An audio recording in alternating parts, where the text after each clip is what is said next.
Ikalabintatlo ng Mayo, isang espesyal na araw.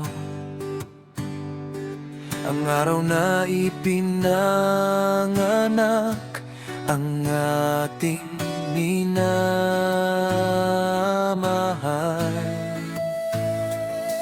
Si Sean Angel, ang dalagang puno ng kabutihan.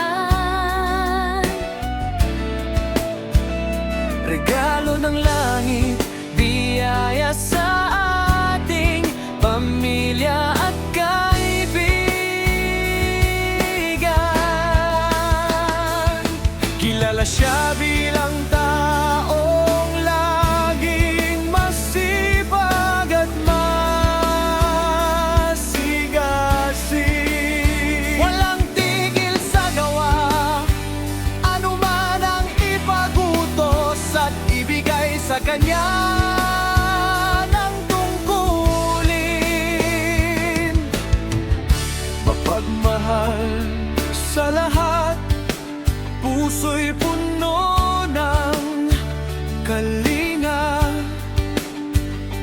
Laging tumutulong ng buong puso sa kanyang ama at ina.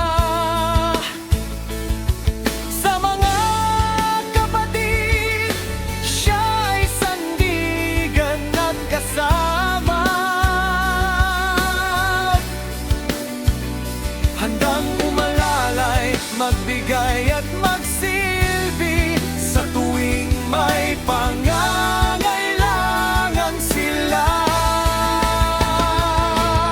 Higit sa lahat, siya'y tapat at magagiyos na tunay. Laging may takot sa Diyos, ito ang kanya